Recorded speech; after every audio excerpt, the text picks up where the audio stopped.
சற்று முன் கிடைக்கப்பெற்ற மிக மிக முக்கியமான செய்தி ஒன்று வெளியாகி உள்ளது. ஜெர்மனி, லண்டன் போன்ற நாடுகளுக்கு 8 நாள் பயணமாக முதல்வர் ஸ்டாலின் அவர்கள் இன்று புறப்பட்டு சென்றுள்ளார். இதன் நோக்கம் என்ன? தமிழக அரசியலில் புதிய மாற்றத்தை நோக்கி செல்கிறாரா அல்லது அவரது உடல்நிலையை சரிபார்ப்பதற்கு வெளிநாடு பயணம் மேற்கொள்கிறாரா என்ற தகவலை தான் இந்த வீடியோவில் நாம் முழுமையாக தெளிவாக பார்க்க போகிறோம். இதற்கு முன்னால் வருடம் வெளிநாட்டிற்கு செல்வதும் உண்டு.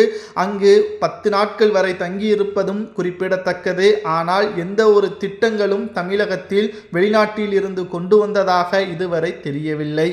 மேலும் மீண்டும் ஒரு முறை, அதாவது 5வது ஆண்டு தொடக்கத்தில் மீண்டும் அமெரிக்காவில் சென்றது போல் தற்பொழுது இந்த முறை ஜெர்மனி மற்றும் லண்டன் போன்ற நாடுகளுக்கு செல்கிறார். அதுவும் 8 நாட்கள். முதலில் செப்டம்பர் 1ஆம் தேதி ஜெர்மனியில் இருந்து லண்டனுக்கு பயணம் மேற்கொள்வதாகவும், 2வது செப்டம்பர் 2ஆம் தேதி கேம்பிரிட்ஜ் பல்கலைக்கழகத்தில் கலந்து கொள்ளும் நிகழ்ச்சி தொழில் வாய்ப்புகளை பற்றி உரையாடும் திட்டம் உள்ளதாகவும் தெரிவித்திருக்கிறார். அதாவது முதல்வர் ஸ்டாலின் அவர்கள் அங்கு ஆங்கிலத்தில் தான் பேசுவாரா என்று கேட்டால் நிச்சயமாக கிடையாது, தமிழில் தான் பேசுவார். இதிலும் எந்த ஒரு தவறும் கிடையாது. ஆனால் அங்கு எழுதி கொடுத்ததை மட்டும்தான் பேசுவாரே தவிர அவரது சுய சிந்தனையில் தமிழில் பேசுவாரா என்று கேட்டால் அது மிகப்பெரிய ஒரு கேள்விக்குறியாகத்தான் அமைந்துள்ளது.